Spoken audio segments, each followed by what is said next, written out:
Now for the most famous words in motorsports, the Grand Marshal of the Bud Shootout at Daytona, Dick Pio.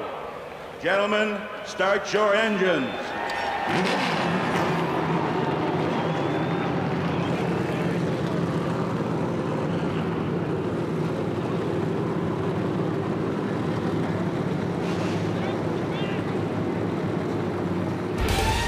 It's a new millennium and the first race for the NASCAR Winston Cup drivers. Daytona is still what it's always been, the place where every stock car driver hopes to compete. To win here is the ultimate. It's time to see who might be championship material. We're excited about 2000. Only one will win, but it's a safe bet everyone will be trying. You got the win column, you got the place column, and you got the show column. If we can't win or place, we will put on a good show. 99 Series champ Dale Jarrett knows repeating will be difficult, but the team has spent the last 3 months getting ready. It seems like Atlanta was a long, long time ago.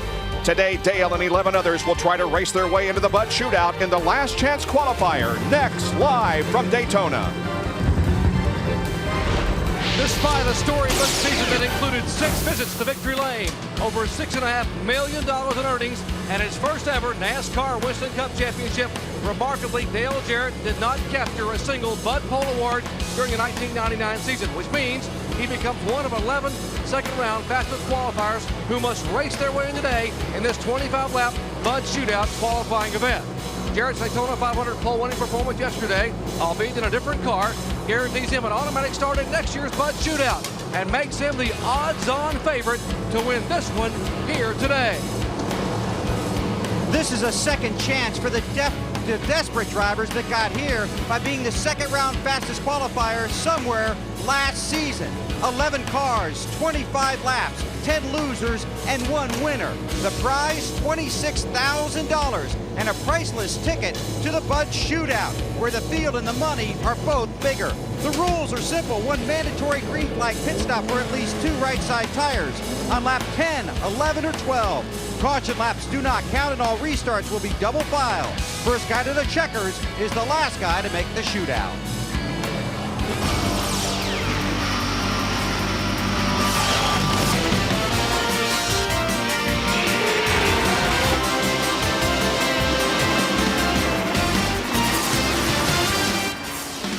ESPN, the worldwide leader in sports, and the National Association for Stock Car Auto Racing welcome you live to Daytona International Speedway for the Bud Shootout Last Chance Qualifier.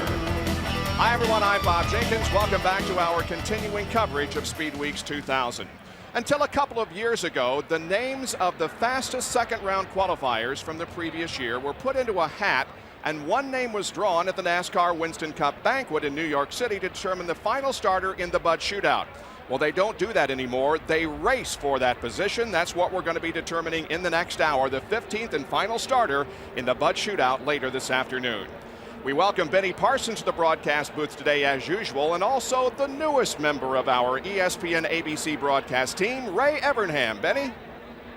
A lot of changes with the NASCAR Winston Cup car since the end of the 1999 season. An all-new Chevrolet Monte Carlo. The Ford Taurus has changed both the front and the rear. Only the Pontiac Grand Prix remains the same. And Ray, in this 25-lap shootout qualifier, will the guys use this as a test session for the new cars, or is the emphasis on winning? Well, Benny, the format for this race doesn't really allow you to learn a lot about your race setup. 10 to 12 laps with a green flag pit stop, put on 2 right side tires, 12 or 13 more laps. You're not going to learn a great deal about your race setup, but what you will learn is how good your motor is compared to somebody else's, and just how these Tauruses and Monte Carlos will drive in the draft. Well, the cars are on the backstretch warming up. We have 11 starters, 25 laps, and just 1 winner here in the Bud Shootout qualifier, the first race of the new millennium. Back at Daytona International Speedway, we are live for the very first race for the NASCAR Winston Cup drivers in the year 2000. It's the Bud Shootout qualifier. Here's the starting lineup. Ricky Craven on the pole of the Midwest Transit Chevrolet. Jimmy Spencer, who won the qualifier in '98 alongside in the big Kmart Ford. Jeff Burton will start inside row number 2. Alongside him, Rick Mast. Kenny Wallace and Dale Jarrett make up row number 3. The 4th row, Darrell Waltrip and Stanton Barrett. In row number 5 for today's race, Dave Marcus and Jeffrey Bodine. And Terry Labonte starts back in 11th position. Now Derek Cope was going to start this race, but he's decided to concentrate his efforts on getting the car ready for second round qualifying, and he will not be in today's race. Couple of drivers have dropped to the back because they missed the drawing. Stanton Barrett and Dave Marcus will go to the rear of the field. Dave Marcus was testing the IROC cars, unable to go to the draw, and Stanton Barrett had a sponsor obligation, so they will see him at the rear of the field. Pace car lights are atop the pace car, off the racetrack, just about to go green. And the 2000 NASCAR Winston Cup season is on. This is not a points-paying race, but it's very important to find out how your car will operate for the twin 125s on Thursday, and already we're seeing some movement. They're 4 wide, 3 wide going into turn number 1. DW down on the apron of the racetrack. Right now they're 3 wide. Spencer on the outside, Craven in the middle, and Jeff Burton on the bottom.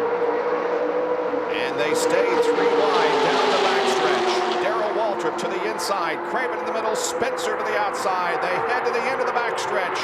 And who's going to win the race there? Will they go 3 wide through corner number 3? Yes, they do. They're stacked up 3 deep all the way back. Wow. I think I had Jeff Burton and Darrell Waltrip's car. Ooh, contact! And Kenny Wallace, Rick Mast in trouble. So is Stanton Barrett right here at the tri-oval area. 3 cars involved.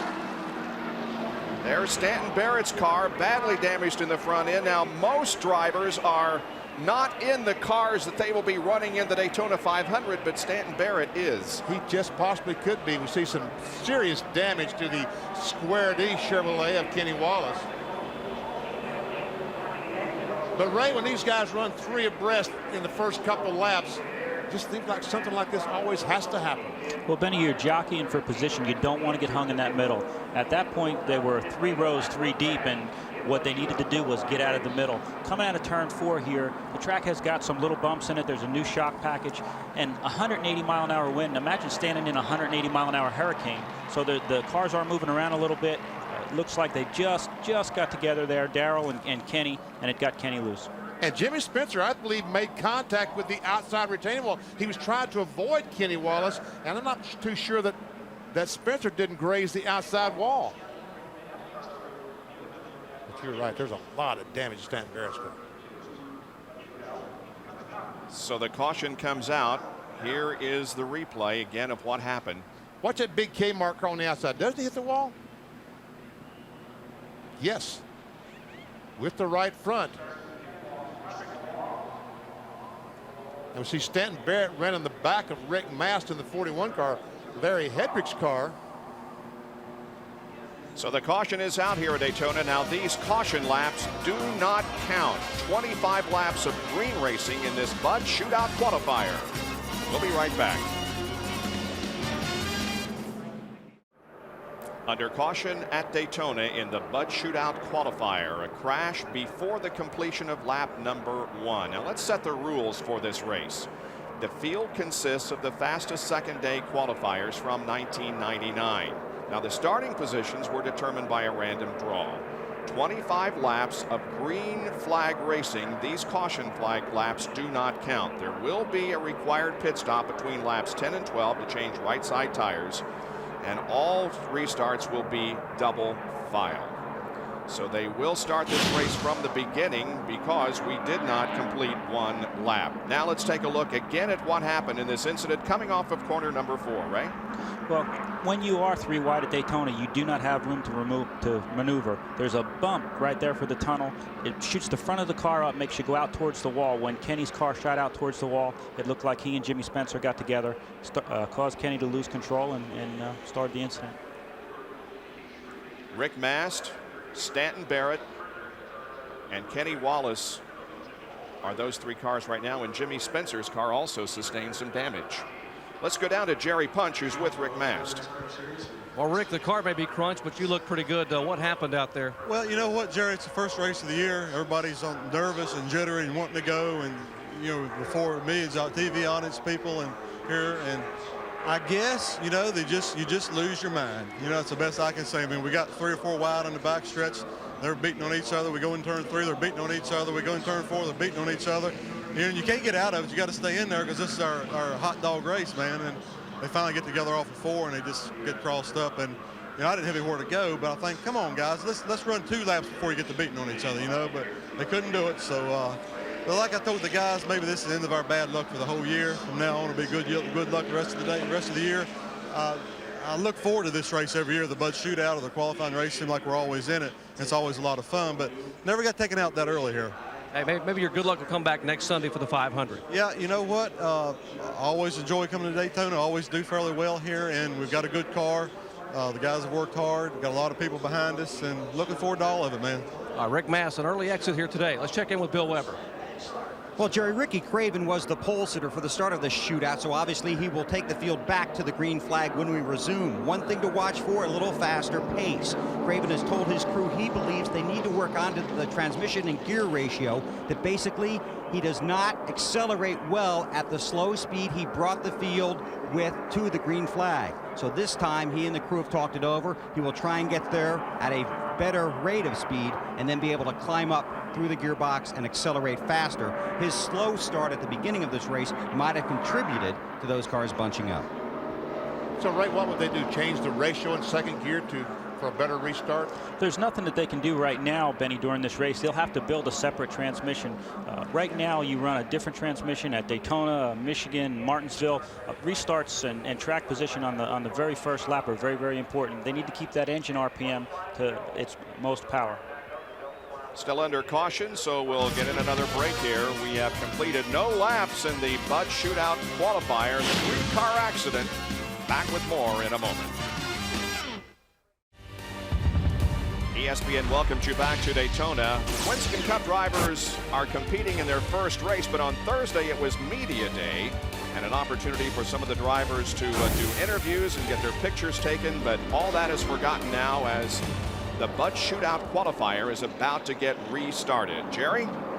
And while we were in break a moment ago, Bob, Jimmy Spencer came in. Crew chief Donnie Wingo brought him in. He was involved in that shunt just a moment ago. They came in and changed all 4 tires to make sure there was no cuts in the tires. They beat on both front fenders. And Jimmy says he thinks that the toe end is okay. The steering wheel is just out of line a little bit, but he thinks the car should drive okay. So 4 tires, some fender repair work for Spencer, and he's back out. Now, Dale Jarrett, who started 6th in this race, right now is on the outside pole because the outside row had a problem with Rick Masters falling out of the race, and Jimmy Spencer has gone on the pits, which has allowed Dale Jarrett to move up right on the outside pole. That might be bad news for the other competitors. It certainly is. If they're going to have something for Dale Jarrett today, there are 2 other former Winston Cup champions in that field, and they're going to have to team up and go after them. Getting ready for the restart now as 8 cars remain from the original 11-car starting field.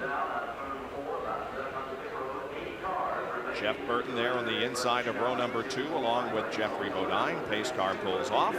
And we can see that Craven already is trying to bring the cars down a little bit faster than the last time. Green flag, here we go again.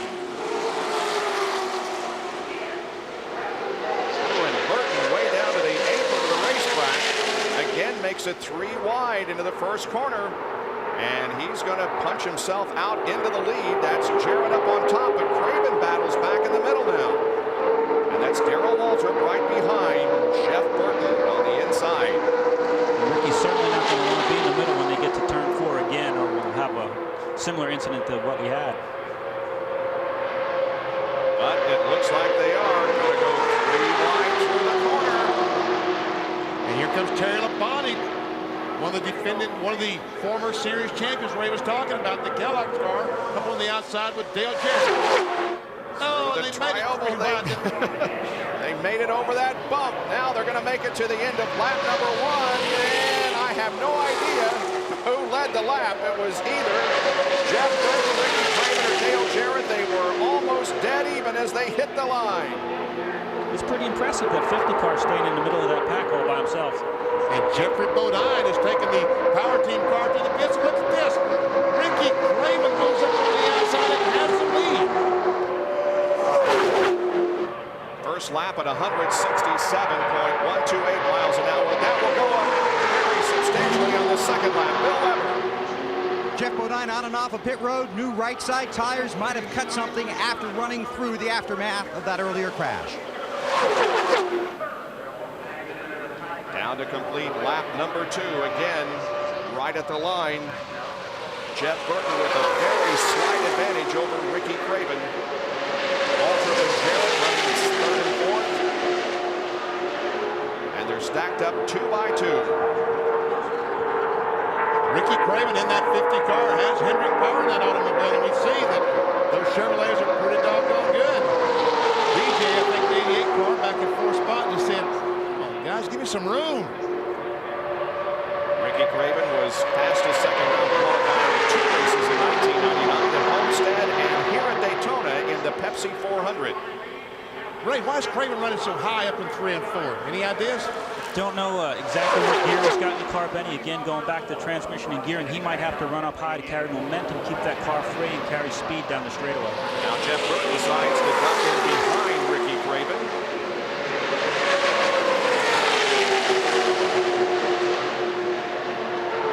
The battle is for 3rd position. Darrell Waltrip down low and Dale Jarrett up high. Down to Bill Weber once again. Jeff Bodine back on pit road, this time for left side tires. He has complained about an equalized or a flat tire. It wasn't one of the right, so they had to bring him back in to change the lefts. He's being held on pit road probably for coming down pit road too fast. Darrell Waltrip's looking pretty racy, isn't he? He sure is. I'm surprised that Dale Jarrett in the Ford 88 hasn't made his way to the front. Dale did win the pole for Sundays a week from today, the Daytona 500, and his teammate Ricky Rudd on the outside for the 500. Starting positions back of that will be determined in the 21-25 qualifying races this coming Thursday. And at the back of the pack, who thought they were going to go 3 wide?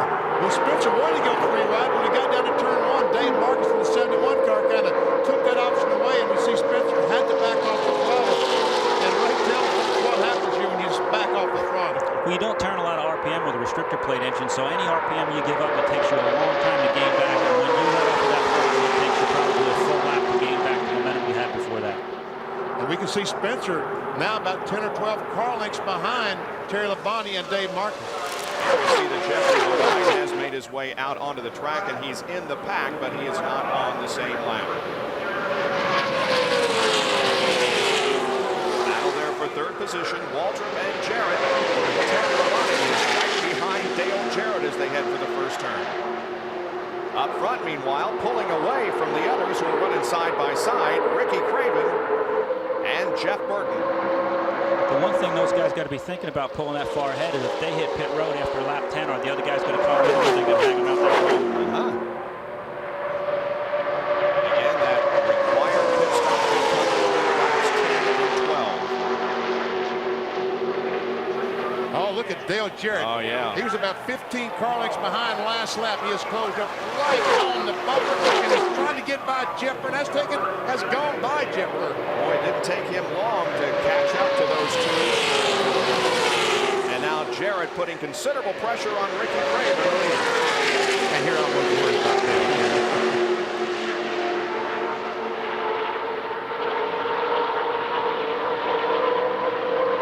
More on Jarrett's run from Jerry Punch. Guys, Dale Jarrett won the Daytona 500 pole yesterday. He told me just prior to the start of this event that car he had in yesterday's qualifying run was very smooth. He went in the corner, turned it one time, and the car set and turned. He said this car is much more work. He said entering the corner, I have to turn the steering wheel a little bit to the right and then go back to the left. And in the middle of the corner off, I turn it hard left to get the car to come off. This car is a lot of work. It's going to take me a couple laps to get accustomed to making that adjustment in this race car. But when I do, we should be strong. I think he's gotten comfortable now, and he's certainly looking a lot stronger than he was in the first few laps. You saw that speed just a moment ago. That's actually a little bit slower than Dale Jarrett qualified on Saturday afternoon. And you'd think these cars hooked up together would probably run a little faster, but not the case.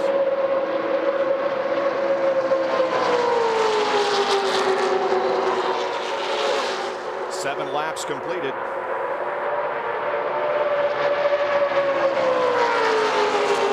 I think if Terry can get up to the back bumper of the 99, he might be able to push them up there and make a 4-car race out of this. Looks like Jeff Burton back in third spot might be struggling to hang on. So here comes Terry Labonte, and you're right, Ray. I think that he'll get up there and help Burton, and they will make it a 4-car race.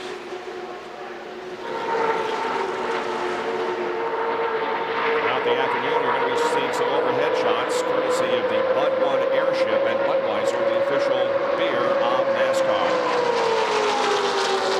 They remain the same, with Craven leading Dale Jarrett, Jeff Burton running third, then Labonte, Dave Marcus, Darrell Walter, but those drivers trying to catch up to these lead two.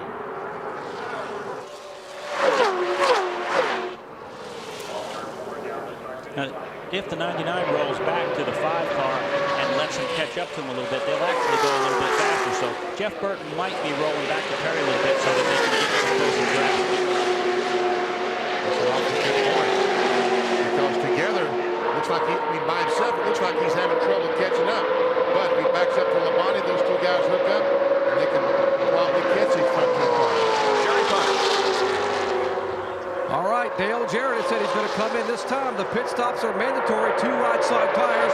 He said at the beginning of lap number 10 or before the end of lap number 12. So remember, DJ and other guys have a lot of new guys going over the wall. 6 of the 7 guys that will go over the wall for the quality care team in year 2000 are brand new. And here he comes, peeling off. It'll be 55 miles an hour. As they hit the brakes hard, Terry Labonte behind him. Here comes Craven. They're almost 3 wide on pit road. Bill Weber. Some of these guys like Craven have to come all the way down pit road, a long run for that. DJ's in his stall. All 5 guys over the wall were former Rainbow Warriors from a year ago. Barry Muse to the jack. They changed right side tires. Bill Weber. Craven fast on the track, but his team now being tested on pit road. Can they be as fast as their driver? The 88's away. The 99 will follow. Long stop for Craven. He's the last to leave pit road. Labonte also headed for the exit. Craven will come out in 4th position as Dale Jarrett got the work done the quickest, and he will lead the field back out. How about that Terry Labonte? Ray, you and I talked about it yesterday afternoon. It looks like Labonte used some Martinsville-type brakes for this pit stop today. Absolutely. Last year when we were here with Jeff Gordon, we picked a little bit too far up pit road, didn't have big enough brakes on the car. Jeff couldn't get the car stopped. Guys are putting bigger brakes on these Daytona cars so they can run harder to the pit. If you can gain 1 second coming in, that's 300 feet on the racetrack, Benny. Darrell Waltrip and Jimmy Spencer on pit road, Jerry. DW, the winningest active driver in NASCAR, gets right side service. He is down and away in less than 9 seconds. Good pit stop for the Kmart team. And Jimmy Spencer, meanwhile, has problems. He still sits on pit road. Meanwhile, here comes the field, the rest of the field down through the tri-oval, hitting the line. Jarrett with the advantage.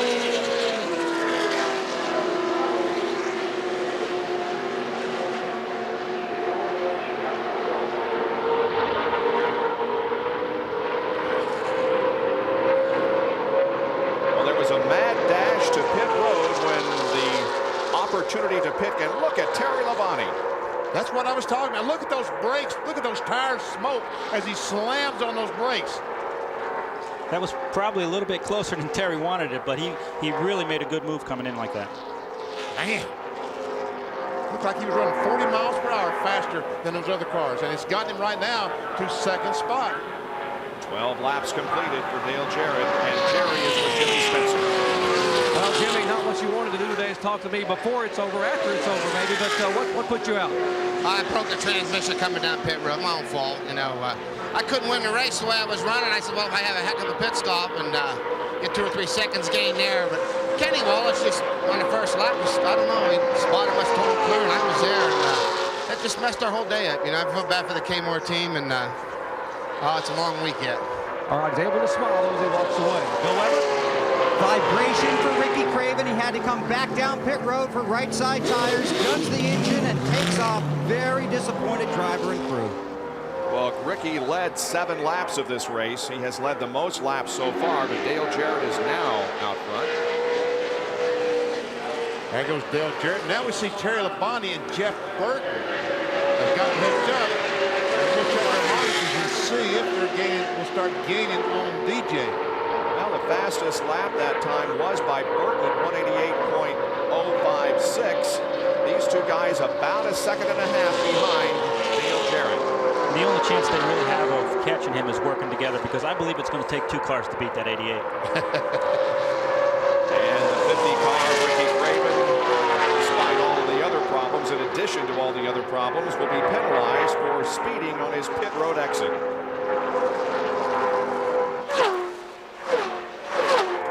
Let's see how many seconds separate first from second and third. A little over a second and a half, maybe. I would have to check that.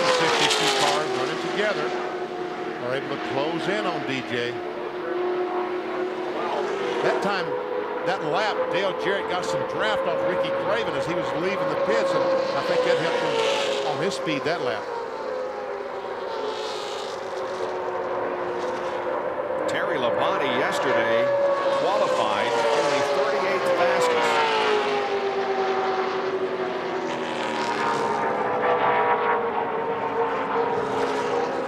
Jeff Burton was 14th quick in the Bud Pole qualifying yesterday. Well, we got 10 laps to go. This completes lap number 15. Let's check the interval once again, see if it's, well, it's just about the same. As a matter of fact, they lost 100th of a second. That 88's a strong car. That's kind of bad news for everybody for the rest of the week. I was going to say, is this an omen for the whole year to see the 88 out front? Down to Jerry Punch. If you're wondering how the former Rainbow Warriors did in their first ever pit stop for Dale Jarrett, try 7.6 seconds for 2 right side tires. No wonder he's out front. Bill Weber? Could be a triumphant reunion for Gary Dehart and Terry Labonte. Dehart back on top of the toolbox for the first time since leaving the team a while ago. Remember, this was the combination that took Terry to the Winston Cup Championship just a few years ago. Gary returning this year as crew chief, hoping he can celebrate a victory their first time out on the track. And Jarrett continues to pull away from these two. Now 1.7 seconds. That's pretty amazing, Benny. Robert Yates and Doug Yates, all those guys at the Yates Engine Shop, they work hard on the restricted plate program, and he's been the king of the engine program for quite some time. Joining us, the voice you just heard, and a man who will be with us for the IROC coverage on ABC and ESPN, Ray Evernham. Welcome him to our telecast this year, and our ABC Winston Cup telecast also. Now a change for second position as Burton slips to the inside of Terry Labonte. Terry Labonte did that. He backed off to let Jeff Burton get in front and see if Jeff Burton and himself could run down Dale Jarrett. Absolutely, and sometimes when you go, again, way up high, come back behind a guy, it's kind of like the IROC cars do bump draft, and your momentum will push that guy a little further ahead. They're searching right now for a combination that will help them track down Dale Jarrett, but doesn't look like they're going to have much luck.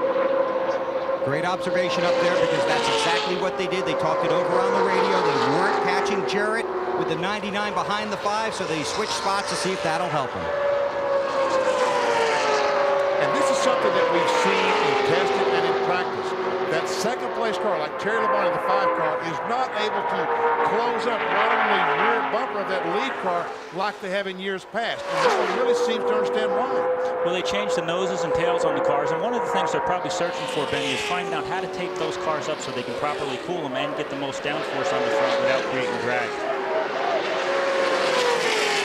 Well, at least right now, the effort to catch Jarrett is not successful. It was 1.9 seconds last lap. This lap, 2.3. We'll see if that interval shrinks as the final laps are played out. 5 cars on the lead lap. Jarrett, Burton, Labonte, Darrell Waltrip, and Dave Marcus. Jeffrey behind 2 laps down. Jimmy Spencer and Ricky Craven. Stanton Barrett, Kenny Wallace, and Rick Masted all had problems. These overhead shots courtesy of the Bud 1 airship. 1,000 feet above Daytona International Speedway, supplying you with the aerial views. Budweiser, of course, the official beer of NASCAR. 19 laps complete, and it's 2.6 seconds now. Oh, no. Jarrett is just driving away, and Jeff Burton in the Ford is not able to do much more than Terry Labonte was with the Chevrolet and catching Jarrett. Well, they're trying everything that they can, but that 88 is strong. Again, Robert Yates has got a great engine program, and Todd and all of his guys have worked hard on the body. That is a championship team, man. And one thing that Robert Yates,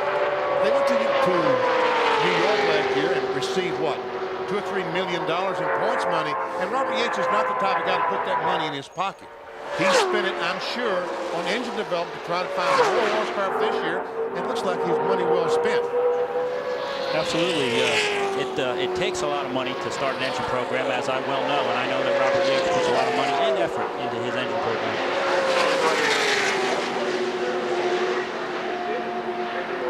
With less than 5 laps to go now, Jarrett is driving away up to almost 3 seconds, the interval between himself and the second and third place runners, Burton and Labonte. And there it is, Benny. 1.7, and they switched around, and it grew to 2.3. And look at Jarrett. He's running around this racetrack wide open, never lifting off the throttle. And we can see that 47.7, 47.7, just how consistent that car is. And that's the one that doesn't drive good, right, Benny? Yeah, that's the best car is in the Daytona 500, right?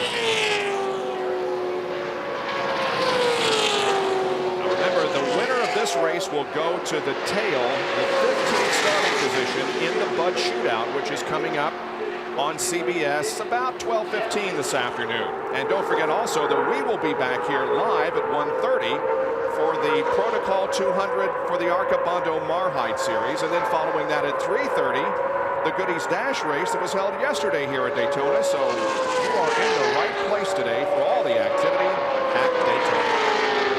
I'll tell you what, those guys in the Bud Shootout right now must be looking at the performance of Dale Jarrett and say, wow, we got to try to beat that guy in about 30 minutes. Jerry Punch on pit road. How relaxed is Dale Jarrett right now? Well, he and Todd Perry are discussing as DJ goes by what they want to change on the car for the Bud Shootout. DJ is giving him the water temperature, the oil temperature, talking about maybe changing some air pressure in the tires. The car a little bit tight right now, thinking about what might happen if they're in traffic. He's not in traffic now. What might happen if he's in traffic for the next 25-lap shootout, trying to win that one, because DJ will be coming to victory lane if he wins this thing, and the car will be headed back to the garage for refueling and preparation for the next 25-lap shootout. So he and Todd Perry won't be able to talk until DJ comes back in that car again later on today. The winner of the last chance qualifier the last 2 years has finished 4th in the actual Bud Shootout. The 98 winner was Jimmy Spencer. He finished 4th in the shootout, and last year's winner, Mike Skinner, also came up to finish in 4th position. If you look at the front air dam on that car, they've got the complete package working for them. Not only, of course, the horsepower and the low drag on the body, but they've got the car balanced right. Todd and his guys have done an excellent job. The air dam's flat, straight on the straightaway, and that's speed.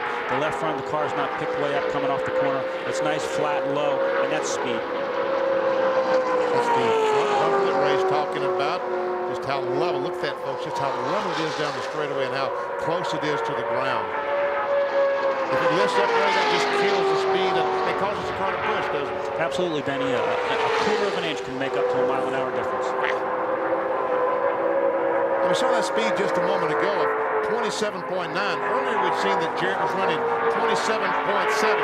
Ray, as these tires wear and get hotter, white flag is out. One more lap for Jarrett. As these tires get out, does the car slow down just a little bit? Historically here at Daytona, Benny, it hasn't, but we'll have to wait and see. I don't know if this run's been long enough to see, to judge tire wear. Well, Jarrett has things well in hand. That interval that was at one time 1.6 seconds. Last lap grew to 4.5. So there was no catching Dale Jarrett today in the Bud Shootout qualifier. He's in the east end of the banking, headed for the checkered flag, and the privilege now of joining the others for the Bud Shootout coming up in about a half hour from now. Now, Dale Jarrett coming down through the tri-oval takes the checkered flag, and he wins the 2000 Bud Shootout qualifier, the first race for the NASCAR Winston Cup drivers in the new millennium. Bill Weber with Todd Parrott, who's already on the radio talking to his crew and his driver as Jerry was explaining about the changes they're going to make when they move into the Bud Shootout. Congratulations. Thanks. Picked up right where you left off. Yeah, so far it's been a good week. If we can do what we did there in this big race, that was, I don't know what you call them things. Is that a practice race or a semi-consi or whatever you want to call that thing?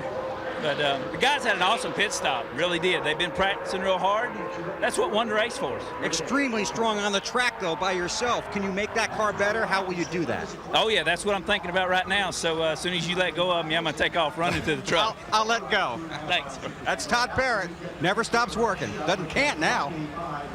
An impressive performance by Dale Jarrett, who has driven the victory in the Bud Shootout qualifier at Daytona. We'll talk with him in a moment. We're live at Daytona International Speedway. The race is over. Dale Jarrett has won, and the first order of business now is a debriefing between Jarrett and Parrott. You saw Todd Parrott in his head leaned in the window talking to his driver. Ray, what do you as the crew chief want to know from your driver at this point? You want to know how he felt as the tires did get hot, Benny, as you asked, but you want to know from your tire guy. You want to look at those tire pressure buildups because that's going to tell the story. You want to know temperatures from the driver. Can you put more tape on? Can you make the thing go faster? You know you've got to beat some little bit better cars this race, so what can you do to make that car go just a little bit faster? We see DJ getting out of the car at the gas pumps there. What they're going to do is put him in a golf cart and drive him over to victory lane, so it will be a few more minutes before he reaches that point and the point where we can talk with him. But an impressive performance by Jarrett. Burton finishes second. Third was Terry Labonte. Darrell Waltrip and Dave Marcus were the only other cars on the lead lap. Jeffrey Bodine was 2 laps down at the finish, and everybody else dropped out of the race. Jerry? Well, 43-year-old Dale Jarrett, a 2-time Daytona 500 winner and reigning Winston Cup champion. DJ, you made it look easy. Thanks to the pit crew. Yeah, they did a fantastic job. Ricky Craven was sitting there running a good pace. We had a good race car. Just took a little time for it to come in and air pressure to build up in the tires, and then once it did, the car was good. But the pit stop got me out front. I mean, semi-sailing, and then the car is driving well, really fast down the straightaway, and my job's pretty easy there.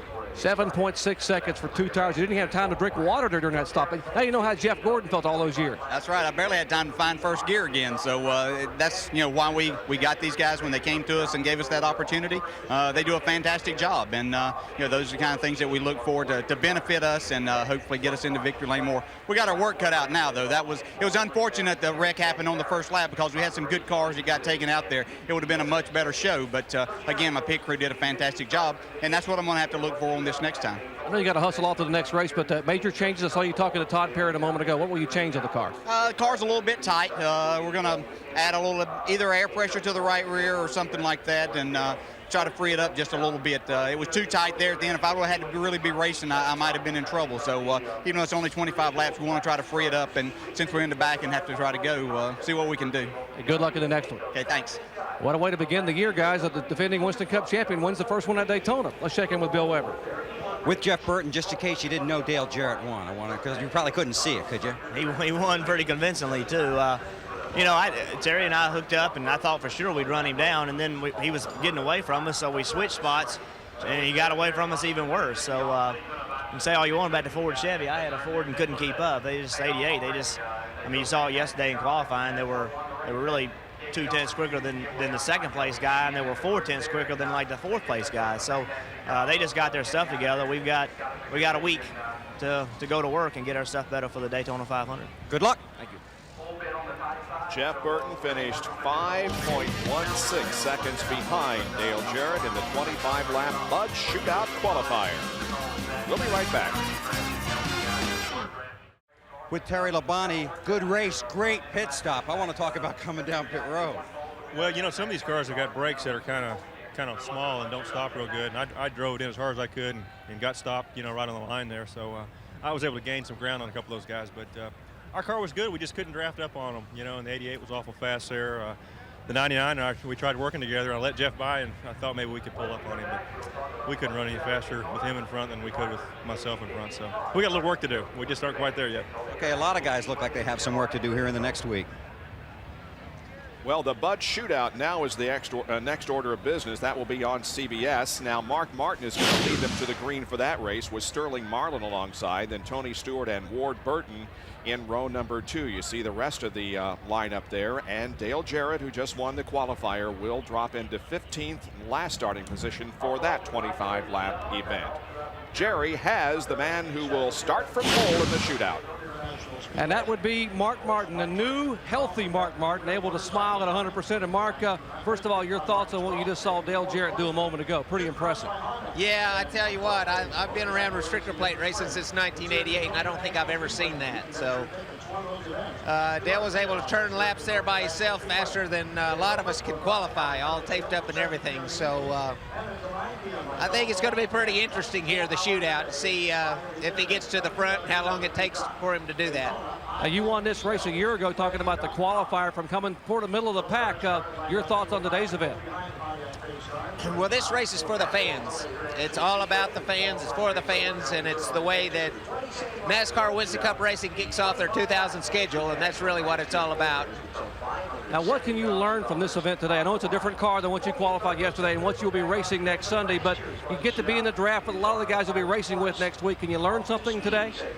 Very little. You know, this race is really geared up for the fans to put on a show and kick the season off. It's not really much of a practice or a test. It's very short runs with conditions that aren't like the 500 or even the 125-mile qualifier for that matter. Mark, speaking of the fans, I know millions of fans sent cards and letters and well wishes when you had your back surgery and were off your feet for a couple of months. It is awfully good on their behalf to see you back 100% and smiling. Well, I thank all the fans. I got tons of cards and letters and well wishes and prayers, and I thank everybody for that. I feel great. I feel 20 years younger now. And I'm really blessed because I've got an opportunity to work here with Jimmy Finnig and this whole Valvoline Cummins team. They've got this new Taurus hooked up and going fast, and I'm looking forward to 2000. Hey, Mark, have a good year and good luck today. Thank you. Mark Martin back at Daytona, healthy again, and he will lead him down, but he knows Dale Jarrett, all these guys know Dale Jarrett is going to be tough to beat, even though coming from the back of the field. Jarrett's car has made its way to the grid after having just completed the 25 laps in the Bud Shootout qualifier. Just as we were about to complete lap number 1 in the qualifier, this incident as Kenny Wallace was into the wall, that set off the chain reaction. Jimmy Spencer's car was damaged, out of the race. Stanton Barrett and also Rick Mast along with Kenny Wallace. Back with more in a moment. ESPN's live coverage of the Bud Shootout qualifier from Daytona International Speedway being brought to you by Fix-A-Flat. Spare yourself, get Fix-A-Flat. A reminder that RPM tonight will keep you updated on all the activity at Daytona International Speedway and elsewhere in the world of motorsports. Tonight at 8:30, Reese Davis has the report on the Craftsman Truck Series, which competes here at Daytona for the first time. He'll have a preview of that. Also AMA Supercross and report on the Indy Cars and the Kart Series with Robin Miller. Down to Bill Weber. With Darrell Waltrip, that's supposed to be a fun race, but it was only fun for one guy today. Oh, if I was up on the truck watching that race and I was in this next one, I'd just go to him, bring the car back in. Hey, that cat's on the road right now. That thing is flying, and I run alongside of him there for a long time, and I thought, hey, this ain't too bad. But as soon as he cleared me, man, he took off like he had an afterburner. So anyway, I'm happy with my car. I had a good car. I was able to race and got off to a pretty good start here. Really decent pit stop, you know, and so overall I'm pretty pleased with what we did. Okay, we'll see us Thursday. Yeah, what happened over there with Spencer? They all got together, and you had a better seat than I did. Oh, you don't know, do you? I know. Oh, do you know? Jerry. All right, Dale Jarrett's teammate Ricky Rudd will start 9th in the Bud Shootout, and Ricky driving his first race in a Robert Yates car. You got to be awfully pleased about what you just saw your teammate do. Yeah, it's pretty remarkable. Dale, they definitely had a heck of a race car. Dale drove a good job. So, you know, pressure's on me. I got to do it, and I know Dale will be coming up from the back, so maybe I can hitch a ride. We know we can get through that traffic. Could you two work on what you might be able to work on next Sunday in the 500 when you start side by side on the front row? Well, I think for sure we're going to try to work together. You know, Dale's out here to try to win the race. I'm out here to try to win the race. But in the early stages, if we can use each other, I'm sure we're going to do it to both our advantages. Hey, good luck to you. Thanks, Jerry. Ricky Rudd starts middle of the pack. Dale Jarrett will come from the very rear of the Bud Shootout, but they'll be teammates before this one's over here today. Well, Dale Jarrett wins the Bud Shootout qualifier. There were 4 different leaders, and a reminder that at 1:30 this afternoon, back here live at Daytona, we'll have coverage of the Protocol ARCA 200. And then after that, we will have the Goodies Dash race, so an afternoon of competition. And I tell you what, in the ARCA race, we're not going to see those cars running nose to tail. They're going to be trying to pass each other. A bunch of inexperienced race car drivers, and it's always a very, very exciting race. Again, here's a look at the lineup for the Bud Shootout, which will be next over on CBS. If you'd like to watch it there, Mark Martin has the pole position for that race.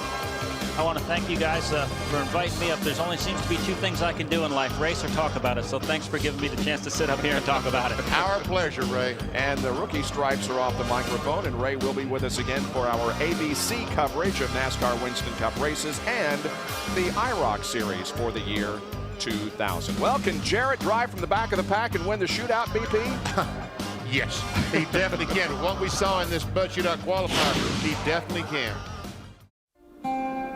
At Daytona, each February, winter's grayness fades when a special racing season bursts into life. It's the start of a new NASCAR season, and for last year's fastest drivers, it's the time for the Bud Shootout. Mark Martin with his first Daytona victory, winning the Bud Shootout. 99 shootout winner Mark Martin looks to repeat.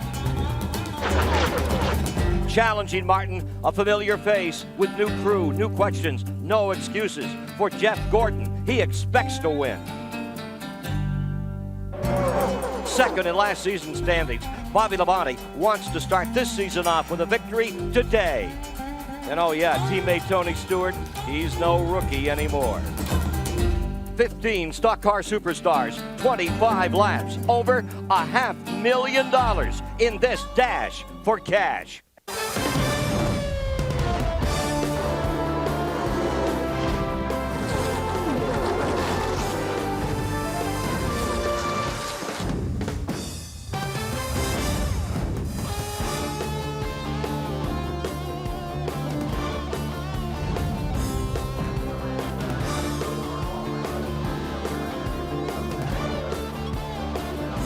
We're ready to jumpstart Speedweeks 2000, the first NASCAR Winston race of the new millennium. Ready to go green on a beautiful day filled with promise. The question for the thousands here, who will reach Daytona's promised land, victory lane in this intense sprint race? A lot of great talent like Mark Martin, who won it a year ago, coming from the pole. And how about Tony Stewart in the second row? And a couple of two-time winners here. On the left, you see Schrader and Gordon beside him.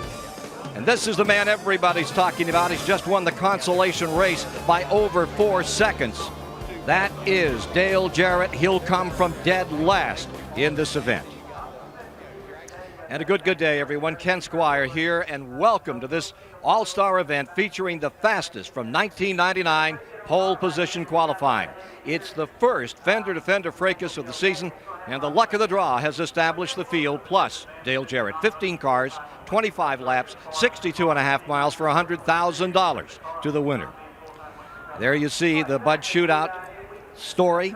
The length, 62.5 miles. That's all there is here. That mandatory pit stop will be a big part of this race. It was 7.6 seconds by which Dale Jarrett made that pit stop that turned it all around. And here is the field. 14 1999 Bud Pole winners, the guys that came out on top. Highlights from the race just won by Dale Jarrett. This in lap number 1. The yellow car, yellow and blue, that is Kenny Wallace in the wall. He takes Spencer with him. They both bounce off and collect. Rick Mast in the yellow car, Stanton Barrett in the middle of the track. Those three eliminated. This is the car that just stuck it to him. Dale Jarrett winning, successful in this consolation round. He'll be the man to watch, and with him right now is Ralph Shaheen.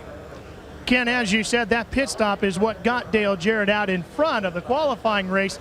But Dale, once you got out front, what was really amazing was how this car kept picking up 2/3 of a second every lap by itself. We haven't seen that here in Daytona in years without drafting help. Can you do that again now in the shootout, and did you make any changes in between? We made a couple of changes. The car was pretty good, but a little on the tight side, so we made some adjustments there to try to free the car up a little bit. You know, this is going to be a different story, starting back here, and these guys, a lot of good race cars here, so we'll have our work cut out. it'd be pretty amazing if we could get to the front. If my pit crew does the same type job that they did the last time, that's going to make up a lot of spots in the pits. So we've got a shot at them, but we'll just have to see how everything goes. Got a fast race car, just have to be smart with it. Nobody has ever won this race from the 15th starting position. Now let's check in with my colleague on pit road, the man in charge of Speedway Illustrated magazine, Dick Berggren. Thanks, Ralph. This is one tough race. Just ask Jeff Gordon. He was in contention to win this thing the last 2 years in a row. 2 years ago, transmission trouble, lost it. Last year, slid through his pits, lost it. Can you make any mistake in this shootout and still win? No, that's what I told my guys before this. Before we came out here. I said, hey, you know, we just can't make any mistakes because I've pretty much lost this race the last 2 years in a row for us, and I don't want that to happen again. We've had great race cars and a real opportunity to win this race several times, and we'd like to do it again. And hopefully I can just keep everything smooth, get in that lead pack, come in, make a great pit stop, and go out there and try to pull away. Now, Ricky Rudd will tell you how tough this race is, too. 1984, end over end, side over side. He's been here 11 times. Fifth is his best finish ever. But you got a great car. Can you win this thing today? Well, Dick, I think we got the equipment sitting there. I just hope we made the right adjustments during the week. And it's a fast race car, no doubt, and definitely the best ride I've ever sat in here at Daytona in quite some time for the shootout. So we'll have to see. I'm sitting right next to a guy that's always run good here. Maybe try to follow him. Let's go to Ken Squire.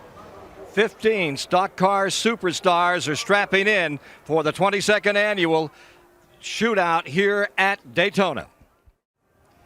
And welcome back to the Bud Shootout, part of Speedweeks 2000 at Daytona, presented by Fritos. A quick look at the weather today. You could not have it better than what we're experiencing. Temperature in the low 70s and no wind. Big difference from yesterday at pole position qualifying time. Well, let's go topside with the folks that will be making the call on today's race with Ned Jarrett, Buddy Baker, and here's Mike Joy. Thanks, Ken, and hello, everyone. This is the first wheel-to-wheel action of Winston Cup style for Speedweeks 2000. Well, Buddy Baker, to you in a moment, but we're going to go trackside to get the command and get all these fans and these 15 cars fired up. Gentlemen, start your engines.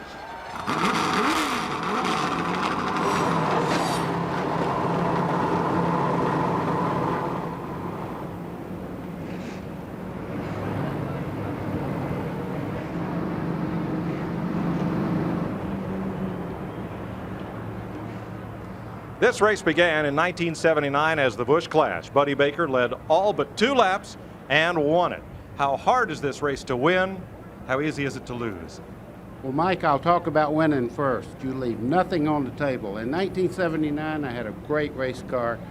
Was able to lead most of the race. Darrell Waltrip was the only car that passed me. I dominated that race. A little while later, I led 19 of 20 laps. It used to be 20 laps. Now you have a mandatory pit stop. That comes into play. But on the very last lap, down the back straightaway, the great Neil Bonnet went by me, and it was adios. So you never have it locked up. Strategy? Wide open, half turned over.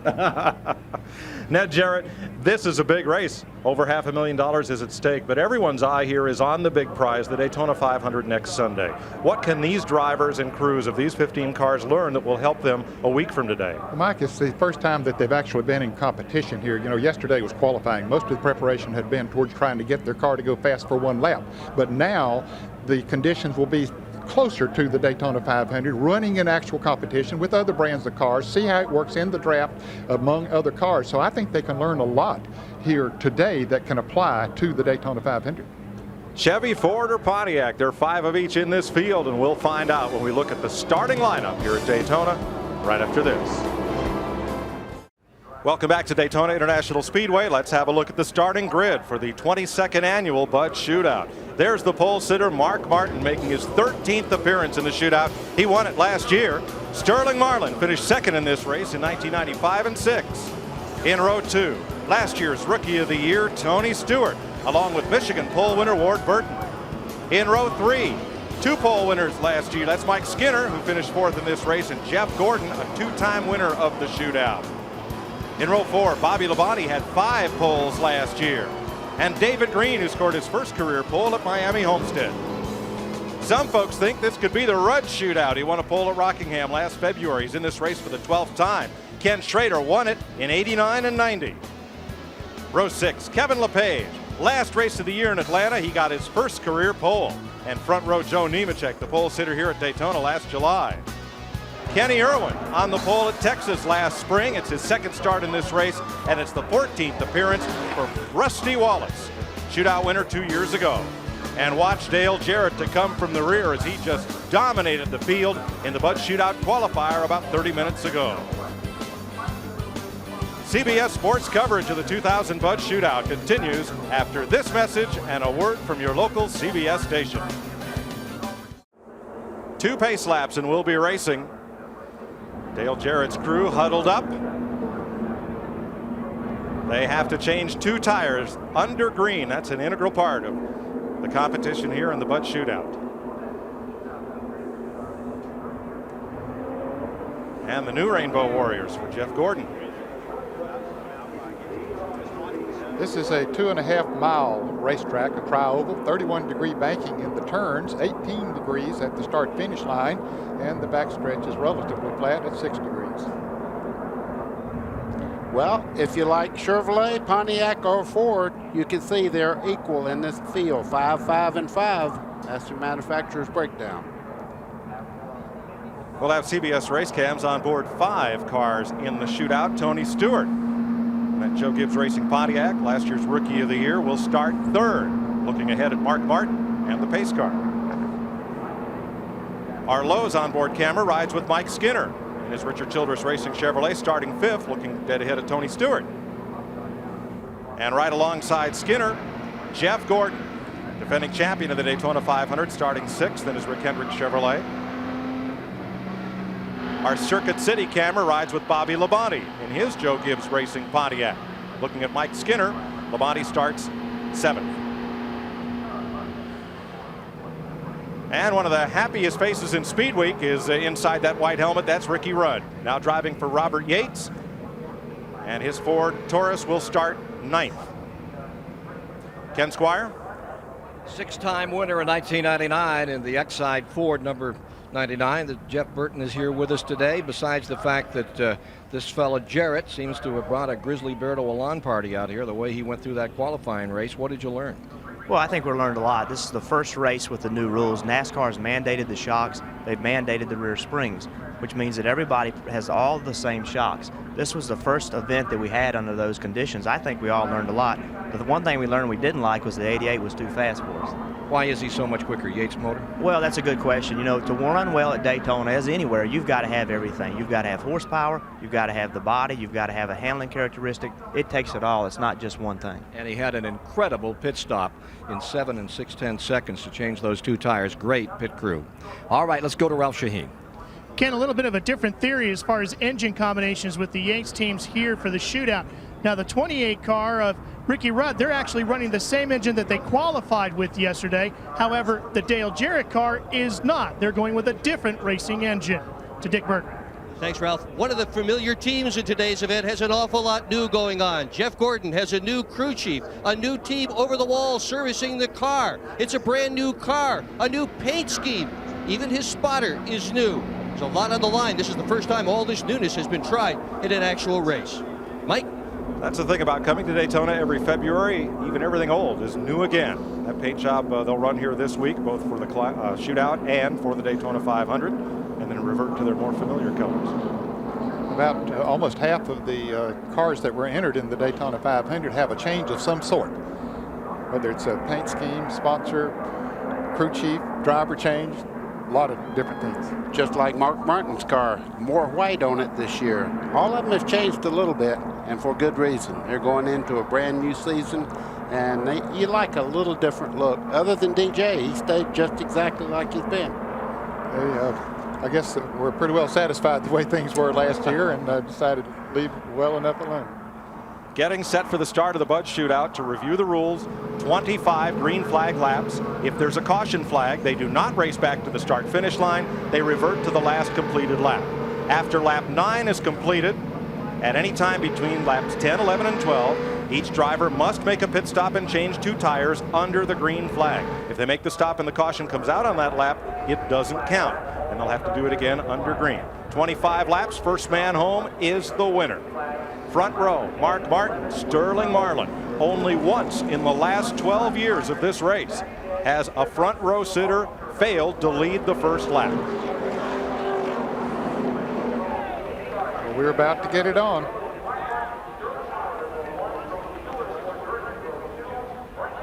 And the moment that fans have waited for since November. Speedweeks at Daytona, and the first green flag of Winston Cup competition is in the air. We're underway in the Bud Shootout.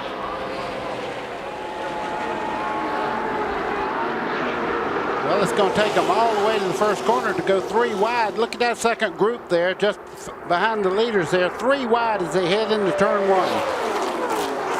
It's similar to the way they did in the qualifying race, and they didn't get back to the start-finish line before they wrecked. Mike Skinner went up there and almost hit the back of Jeff Gordon as he gave him a little push down through there. Jeff Gordon running very well in 3rd spot. Now look at Tony Stewart get squeezed right out of the middle. Right up in the middle of that pack. That's the place you don't want to be. Tony Stewart is right in the middle as they train around both sides. He finds a home on the bottom. And look, it's Mark Martin, the pole sitter, who is shuffled back to midfield. Who will lead the first lap? Jeff Gordon, it looks like to me, is going to get it. Make that the second time in 12 years that a front row starter has not led the first lap. Dale Jarrett's gained 1 position. Kenny Irwin. That looked very heavy back there. There they are 3 wide again. It's Ward Burton up on the outside in the yellow and white car. His car has been yellow and black in the past. And the new driver, that 33 this year, Joe Nemechek. Up front, Mike Skinner, the only Chevrolet in the top 10 in yesterday's Daytona 500 qualifying, runs second. Look at Ricky Rudd moving up on the outside of Bobby Labonte, trying to take over the 3rd position. Yeah, that was a power move. He started that move going into turn 3 and just motored by on the outside. He's up there right behind Mike Skinner. Now you can see Bobby Labonte fighting back on the inside in that green car. Rudd leading the outside draft out of turn 1. Started ninth, now running, well, either 3rd or 4th, depending on which inch we're at. Well, now he's 4th, and the 20 car of Tony Stewart now got down on the inside groove, and he's following his teammate Bobby Labonte. Those 2 Pontiacs hook up. Gordon moves to the outside to block. Yeah, and that just tells you what teamwork is, because Tony Stewart had dropped all the way to the back of the field almost, got a good draft, got back on the outside there and made up a lot of time, but he's dropping back just a little bit. It looks like right now the first 2 cars are beginning to inch away. On the inside, Mike Skinner, 31, trying to haul. Pole sitter Mark Martin up towards the front. But that outside line is hooked up very tightly. Ralph Shaheen. Mike, Kenny Schrader, I should say, in the 36 car, got to get all these new names and numbers together, was a little concerned about his oil pressure at the start of this race. It has finally come up. He says now over the radio, I'm not worried about my oil pressure. Now I'm just worried about my blood pressure. I don't blame him. Stewart looks to the inside on Jeff Gordon. 2 former open wheel stars go at it for the lead. Well, there was a lot of concern and speculation in the garage area how much sandbagging, if any, was going on with the Joe Gibbs racing team. They didn't qualify very well for the Daytona 500, but they raced so well near the end of the year last year, winning 3 out of the last 4 races. Now Tony Stewart is showing that muscle in the Pontiac once again. But Ned, he's lost his teammate. The green car, Bobby Labonte, back in 5th place, is Stewart's teammate. And so now that team, for the moment, is split up on the racetrack. Yeah, but he's got a great drafting partner just behind him, Ricky Rudd in 3rd spot. Look back in the field, though. They're side by side going down the back straightaway. See Rusty Wallace there in the 2 car on the inside. Now we have a shuffle up near the front. Ricky Rudd has come to 2nd place. And on the inside, the 36 of Schrader. Upper left, you see our scoring rundown. That green box indicates a driver who has gained a position in the last lap. The red box next to the position, like Kenny Irwin there, indicates a driver who's lost a spot in the last lap. And Tony Stewart's hooked up with his drafting partner again, Bobby Labonte, as they go through the tri-oval and down towards turn 1. You can see it's quite crowded, 190 miles an hour plus.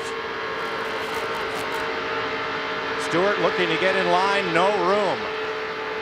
Maybe behind Mike Skinner, unless that hole closes up, and it does with the 2 of Rusty Wallace. Well, Rusty Wallace has made a nice move coming up from the back of the pack, getting up there among the front runners. Yeah, and they say don't go in the middle part of this draft. That has been an unfavorable thing as they gang up on him. Watch him slide back now. He does not have anybody directly behind him. Kevin LePage in the 16 may help him keep up, but right now he's dropping position. Rusty Wallace had come up to 5th place briefly. He was trying to, like toothpaste, to get squeezed out of that tube with cars either side, and it didn't quite work. He's got shuffled back. Mike, I get nervous when I see him jostling around like this. They're 3 and 4 wide down the front straightaway heading into turn 1. You just keep waiting on somebody to get over that invisible line there and create a problem. Yesterday, Fords dominated qualifying for the Daytona 500, but right now, there are only 2 of those Fords in the front 6 positions after 6 laps. I think the question is all about Dale Jarrett. Jeff Burton, what about it? He's lying dead last. Is he waiting for that mandatory pit stop? What happens is everybody gets bottled up, and everybody can run at the same speed as everybody else as long as you're all running together. That's what drafting's all about. He just hasn't found a groove that he needs to go in and try to find a fast lane. You can see the 22 car there, the 18 car. You know all those cars are fast. There's just sometimes there's nowhere to go. You just have to sit there and wait for a hole to open. And they're 3 laps away from that mandatory pit stop. Let's get back with Mike Joy. Well, Sterling Marlin has now pushed his way toward the front up to 2nd place. Up there behind Jeff Gordon. And also keep your eye on that 2 car of Rusty Wallace. He's now bidding for 3rd place right now down the back straightaway, and he has Kenny Schrader. They're great friends off the racetrack, and they're working very well together right now. Well, folks, this is 15 cars, a third of what we'll see next Sunday in the Daytona 500. There'll be 43 cars in that race, so you can imagine what kind of a traffic jam it'll be. Ralph Shaheen. Mike, I'm with Todd Parrott, the crew chief for Dale Jarrett. He's just waiting for his car to come by. He watches as he goes past. Todd, is there a reason why you're not coming to the front right now, or are you just waiting for the opportunity? Just waiting for the right opportunity. Just being patient, seeing where we're at. No sense of getting a big hurry, and just see what happens. This is a good race car we got, and still got 2 more races to run before or 1 more big race before the 500. So we don't have a whole lot of cars, so just told him to be smart. Mike, they seem pretty confident down here right now. Well, Jeff Gordon just went all the way downtown, almost off the bottom of the racetrack. Sterling Marlin, though, stayed right on his rear bumper, and they edge Mike Skinner for the lead. And Mike Skinner looks to have a little more horsepower right now than Jeff Gordon. Nobody else has led this race since the green flag came out, and you see Gordon right now. He does not want to give that lead up. Marlin to the inside, all the way down to the yellow line. Schrader with him, Gordon down to block. The whole top lane's open for Skinner. In the top lane, Skinner, Rudd, Stewart, that bright orange car, Rusty Wallace, the man in the middle. Oh, don't go up. Like he just sort of drove up in that position. Jeff Burton, it looks up in front as if there's as much defensive driving as there is offensive driving out there. You use your mirrors at Daytona more than anywhere else. Probably you spend as much time looking in the rearview mirrors as you do the windshield. When a guy makes a move behind you, you've got to block him or the whole train's going to go by you. But the really big part of the race is coming up right now. Getting on and off the pit road is really big, and you can see 2 cars stayed out and the rest came in. Bobby Labonte and Dale Jarrett stayed out. Here's the rush onto pit road, and they are 3 wide as they come in. And I think that's the reason those 2 cars stayed out there. They didn't want to get bunched in all of that. Some of those cars lost some very valuable time just trying to get into their pit position. Oh! Mark Martin didn't get stopped, had run it over. Dick Berggren. Gordon, a good pit stop so far. Everything is going well for Gordon. He has gone, almost nailed his front tire changer. He is going to be the first one out of the pit. Mark Martin did nail his front tire changer, and the man who was knocked down, Mark Martin has limped across back over the wall. Apparently not badly hurt, as you see there behind the pit wall. That may have been either the front tire carrier, Dennis Ritchie, or the front tire changer, Robert Benfield. Well, here comes Labonte and Jarrett in now as the others get their speed up. Well, they certainly have a clear pit road to work with, Ned. Ralph Shaheen. Dale Jarrett's in his pit. Barry Muse has the car up with 1 pump of the jack. They are done and away as they change those right side tires, and Dale Jarrett storms back out. 7.9-second stop as Bobby Labonte's crew finishes work.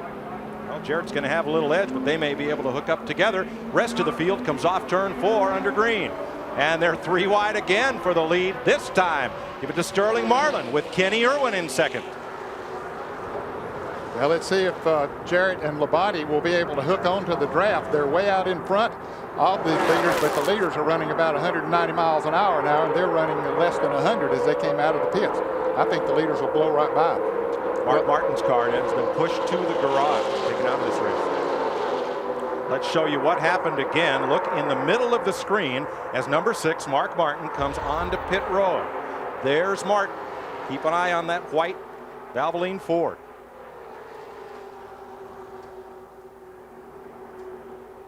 There he goes, right up on the windshield. You see, he didn't make it around in front of the car.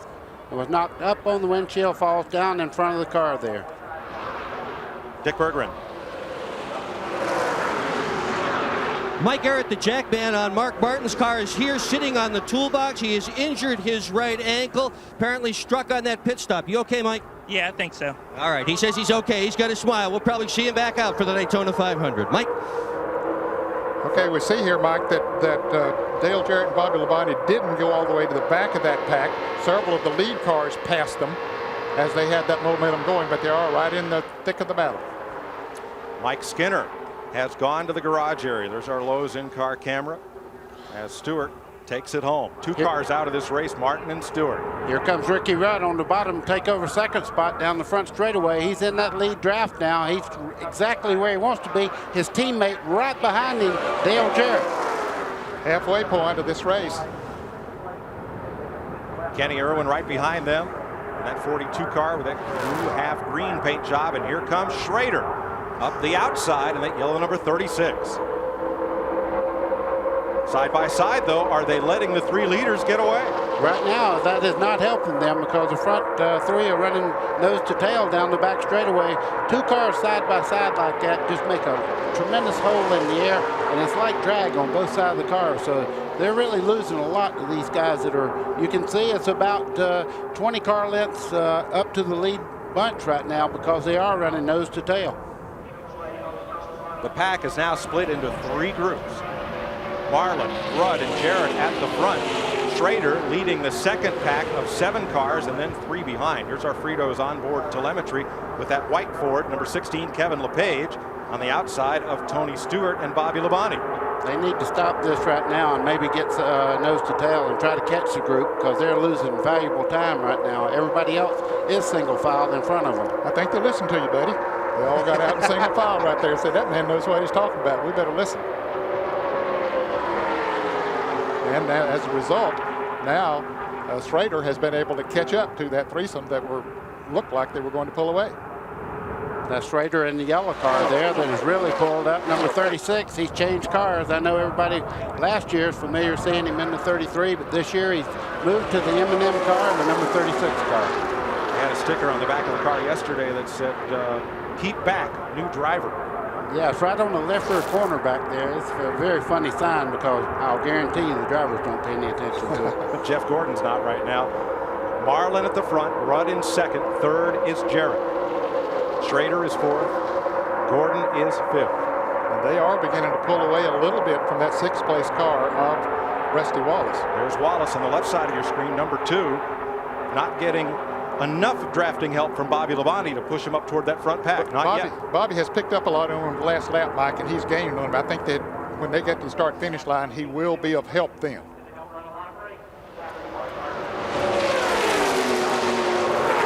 Single file at 16 laps. 9 to go. Wow, that first 5 bunch right there, there's some very good talent as far as getting around Daytona. Just starting with Sterling Marlin, past winner. You look back in the 28, Ricky Rudd. Everybody considers him one of the best. And, of course, 2-time winner in 3rd place right now, Dale Jarrett. Don't count Sterling Marlin out. He says this is his favorite track. He's a former winner here. 2-time Daytona 500 winner. Schrader's not real bad here either. He's always up near the front as long as his car's working, so I wouldn't count any of that bunch out. Buddy, I know how much you loved to lead, but if you're Ricky Rudd, when do you make your move? I'd be concerned whether I could make a move or not. I'd try him a little bit, see if I could get up to the door handle at least. If you get there, you ought to be able to pass. Dick Berggren. Radio from Jeff Gordon's crew. They just heard from Ken Schrader that the 28 and 88 are going to gang up and try to get that leader. They've told Gordon, go with Schrader. Strategy's unfolding now, Mike. Well, that would leave Sterling Marlin on the front of this pack all alone. You know what I'm thrilled about? This answers the question. It's not going to be just a Ford showdown here. There's a lot of good race cars out there. There's Chevrolets, Pontiacs, and Ford in that front group. So look for this 500 to be one of the best ever. Rusty Wallace now has Bobby Labonte right with him, and those two cars together may be able to track down this lead train of 5, but that front pack is running so fast that's going to be a tall order. Yes, it is, Mike. As a matter of fact, they're pulling away a little bit now from Rusty Wallace and Bobby Labonte because they have run 5 together up there in single file, and they just continue pulling away. Here's our wrenchhead.com telemetry on board Joe Nemechek. Running about 65, 6,600 RPMs at 188, almost 200 miles an hour. Got a burst there down the backstretch, didn't he? Let me explain to the people at home why they don't see the 8,000, 9,000 RPMs that they're used to seeing. These cars have a restrictor plate, which is, it cuts down on the amount of fuel and air that goes into the motor, and it runs out of power about 7,000 RPM. So when you see 6,800, that's maximum horsepower for a plate motor. It would be like you trying to run a 100-yard dash breathing through a straw. You just can't get enough air in that engine. You got it. For it to do everything it's designed to do. And they are limited in that way to keep the speeds down at a reasonable level. Although nobody that commutes in a car to work would call 190 miles an hour reasonable. There's Rusty Wallace and Bobby Labonte still running in a draft, trying to catch up to that back group, but they're not making much progress. Got a couple of cars coming up behind them now. They're going to have 5 cars in their group there in a moment. Now maybe that will help. Tony Stewart and Kevin LePage have tacked on to that draft. There are the leaders. 5 cars to decide it. Now a Chevy leading 2 Fords leading a Pontiac and a Chevy. Well, I got to tell you right now, I'm not going to pick a winner for sure, but if I was in second place right now with my teammate directly behind me, if I was Sterling Marlin, I would be thinking, I got to find a way to run that last lap where they can't gang up on me. Take the inside groove as much as possible and run that mirror. Well, one thing's for certain, the leader has no friends. Ralph? Mike McSwain is a crew chief for Ricky Rudd. Mike, is there going to be a lap number that you've already chosen when Ricky and Dale Jarrett will hook up together to go to the front? Yeah, there's a lap number. Want to tell me what it is? Won't be too long. No, you're not going to tell me what it is? I'll tell you later. Right after it happens. As they cross the stripe, there will be just 4 laps to go. In the second pack, Bobby Labonte moves past Rusty Wallace. Little slingshot there, you see. And Tony Stewart goes with him. Rusty's out there right by himself. They should go right on by him. 2 Pontiacs team up in that battle for 6th place. And at the front, no change. Rudd and Jarrett just half a car length apart.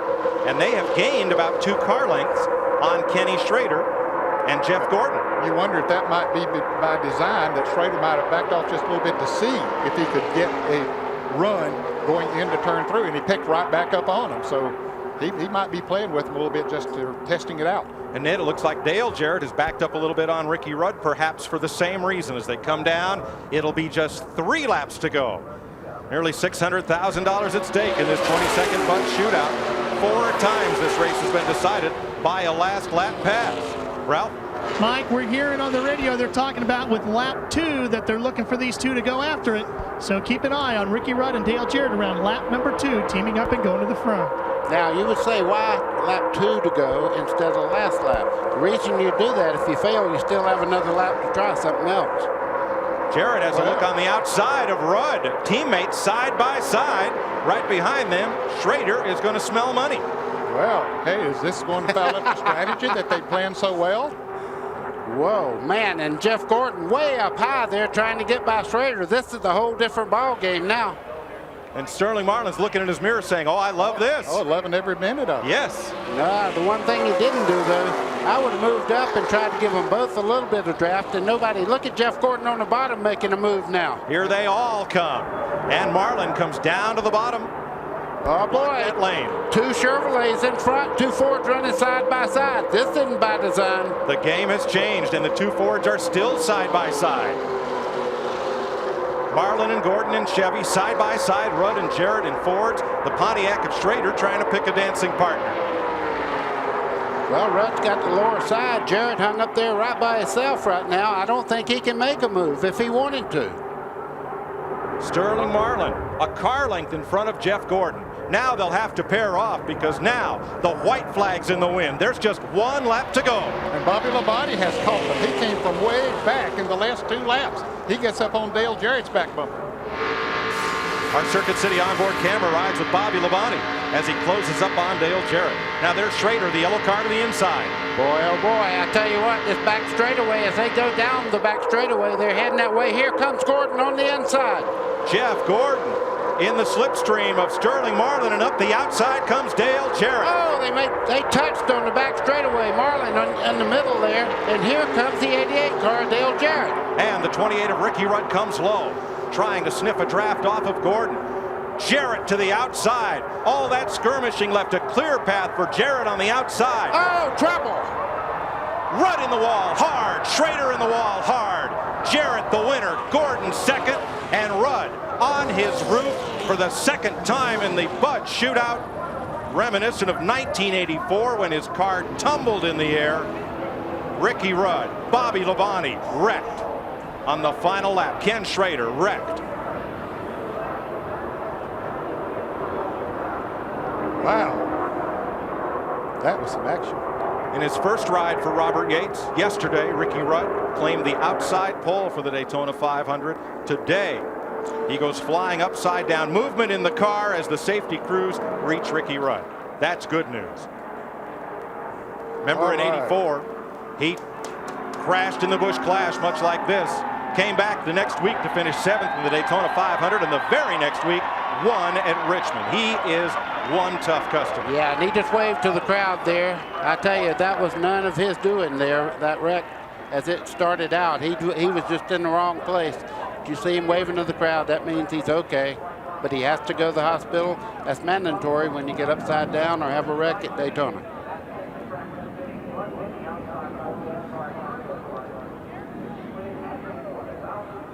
And he got a break when he got upside down also. He didn't get in the grass and dig in and start turning end over end. Bobby Labonte comes jogging back from his wrecked car through the infield grass. Looks like Bobby's going to run all the way to the ambulance. Spoiler check for Dale Jarrett by the NASCAR officials.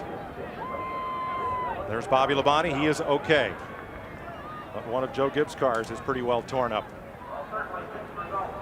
A wild finish to the first wheel-to-wheel Winston Cup action of Speedweeks. But Dale Jarrett wins the hooligan race, the Bud Shootout qualifier, and now wins the shootout itself. There's Bobby Labonte's crashed car. Gonna have to lift the hood to hook up the record to it. And there is the fastest Ford in Florida. Well, I got to tell you something. I thought he had made a huge mistake when he got on the outside there because he had nobody drafting with him. And then all of a sudden it looked like somebody opened the gate at the corral. Everybody went on up high, and that just moved him right ahead. Well, when Jeff Gordon got up beside of Sterling Marlin, I mean, that opened up a big hole of air for him to get some momentum going. You wonder if when he made the pass on, or tried to make the pass on Rudd, if maybe that was the planned move, that he's going to go to the outside and he had the momentum going, and I don't know what the situation would have been. It was a little strange that they would have made that move. Well, let's see, Ned. Let's watch him come off turn 4 for the final time. That's Rudd on the bottom in the black car.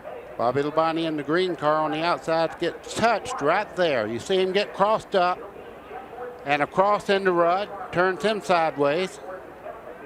See Sterling Marlin, he makes evasive action there. He was also involved in that.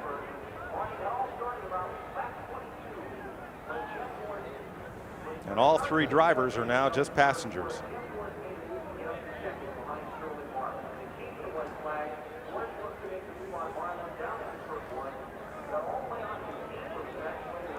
Here it is again.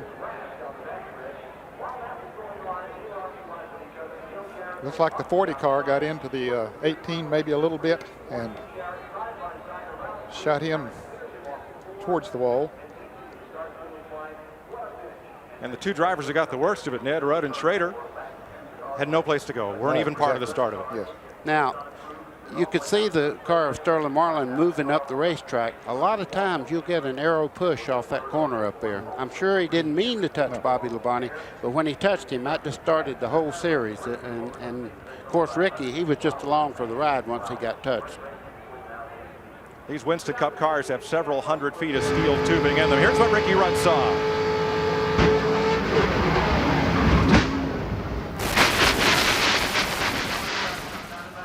Thank you for the booth.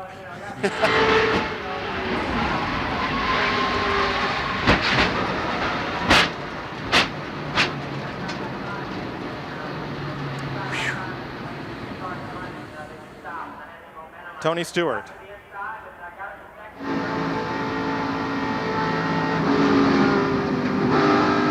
Wow. Through a cloud of smoke and on to the finish. So Dale Jarrett has won the Bud Shootout. We'll be back to Daytona International Speedway after this.